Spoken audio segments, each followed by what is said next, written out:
स्वागत है बच्चों आप सर्वे का माँ आशापुरा विद्या संकुल के ऑनलाइन टीचिंग में। आज हम कक्षा 10वीं में हिंदी विषय में प्रयोजन मूलक हिंदी का अभ्यास करेंगे। विद्यार्थी मित्रों, हम आगे के वीडियो में आकाशवाणी और दूरदर्शन का अभ्यास किया था, तो आज हम एसटीडी, आईएसडी और पीसीओ के बारे में अभ्यास करेंगे।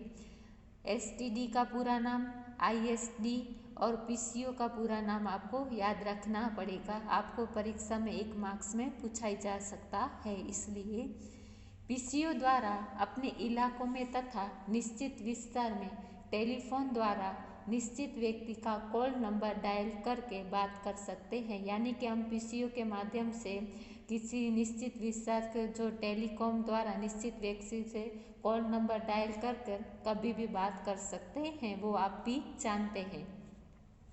कुछ लोग अपना प्राइवेट निजी फ़ोन डिवाइस साधन रखते हैं, यानी कि कुछ लोग होते हैं वो अपने फ़ोन में क्या रखते हैं, लॉक रखते हैं, वो आप भी जानते हैं। पर पीसीओ द्वारा कोई भी व्यक्ति अपने परिचित से फ़ोन से बात कर सकता है। यानी कि हम पीसीओ द्वारा कोई भी हम व्यक्ति से अच्छे से बात कर सकते हैं कभी भी।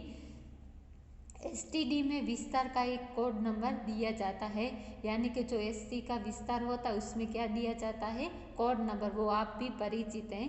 उसको सबसे पहले मिलाकर बाद में उपभोक्ता का नंबर लगाकर बात की जाती है। यानी कि सबसे पहले जो हमको बात करनी है किसी व्यक्ति से, तो सबसे पहले हमको जो कोड नंबर है वो डायल करने पड़ते हैं, फिर जो उपभोक्ता का नंबर होता है वो लगाकर बात की जा सकती है।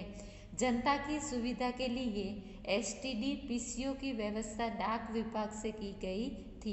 कोई व्यक्ति इसका यूनिट खरीदकर पीसीओ खोल सकता है, स्थानीय तथा अन्य राज्यों में बात कर सकता है। यानी कि कोई भी व्यक्ति होता है उसका यूनिट खरीद कर पीसीओ खोल सकता है और स्थानीय तथा अन्य राज्यों में भी बात अच्छे से वो कर सकता है। हर शहर राज्य का अलग कोड होता है, वो आप भी परिचित हैं कि यानी कि जो हर एक शहर और हर एक राज्य का अलग अलग कोड होता है। आईएसडी में इंटरनेशनल बात करने की सुविधा होती है। कोड मिलाकर किसी भी देश की निवासी उपभोक्ता से बात की जा सकती है। इससे कम खर्च में विदेश में स्थित सगे संबंधी तथा कारोबार के लिए बातचीत की जाती है। यानी कि हम एसटीडी से माध्यम से जो हमारे विदेश में सगे संबंधी और कारोबार के लिए अच्छे से बातचीत कर सकते हैं। लेकिन अब मोबाइल के युग में शीघ्र विकास के कारण इसका प्रचलन कम हो गया है। यानी कि अब एसटीडी का जो महत्व है वो बहुत ही कम हो गया है। अब तो हमारा मोबाइल का युग आ गया है, इसलिए लोग एसटीडी का बहुत ही कम उपयोग करते हैं। ये संचार के माध्यम अब कम प्रयोग में दिखाई देता है। यानी कि ये एसटीडी और पीसीओ है वो उसका जो माध्यम है संचार का वो अब कम दिखाने प्रयोग में लिया जाता है। यानी कि लोग अब इसका बहुत ही कम उपयोग करते हैं। अब तो मोबाइल का ज़माना आ गया है, इसलिए सब लोग मोबाइल से बातचीत कर लेते हैं। अब हम आगे देखेंगे। अब हम कंप्यूटर के बारे में देखेंगे। कंप्यूटर के लिए हिंदी में संगणक शब्द का प्रयोग होता है।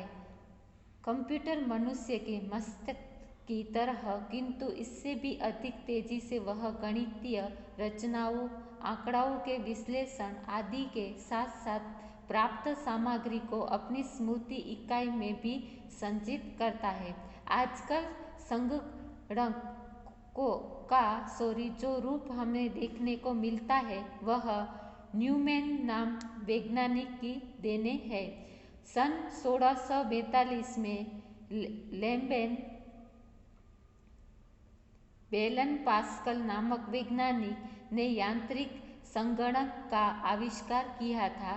संगणक का मूल उससे इसमें देखा जा सकता है कि बेरानगार्ड फिक्ड ने कंप्यूटर में अनेक संशोधन किए। बाद में सन 1833 में चार्ल्स बेबज ने एक विशेष किस्म के मशीन का आविष्कार किया जो एरिथमेटिक आउटपुट एवं कंट्रोल संबंधी व्यवस्था थी। क्या थी? थेमेटिक आउटपुट एवं कंट्रोल संबंधी व्यवस्था थी। इस दृष्टि से चार्ल्स बेबज का आधुनिक कंप्यूटर का पिता कहा जा सकता है। आज कंप्यूटर जगत में वैविध्यपूर्ण एवं विशिष्ट कार्य करने वाले अनेकविध कंप्यूटर उपलब्ध है। यानी कि आज तो कंप्यूटर का जगत बन गया है। अनेकविध विशिष्ट कार्य करने वाले अनेकविध कंप्यूटर उपलब्ध हो गए हैं, वो आप भी जानते हैं।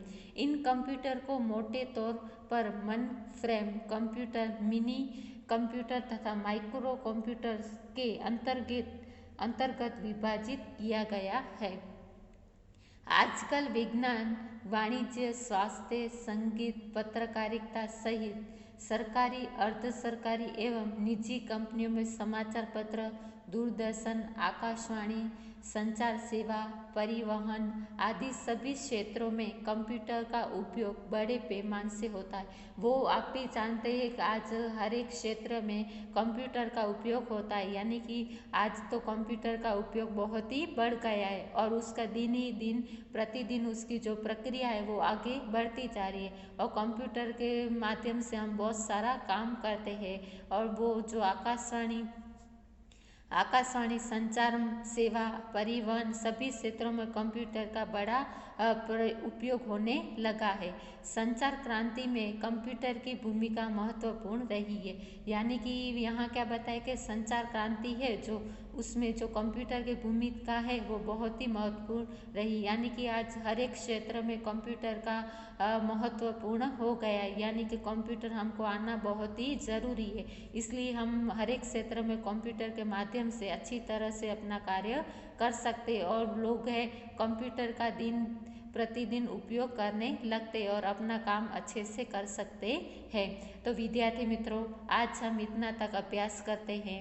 आगे का अभ्यास हम नेक्स्ट वीक में करेंगे। तब तक आप अच्छे से अभ्यास करते रहना। Thank you.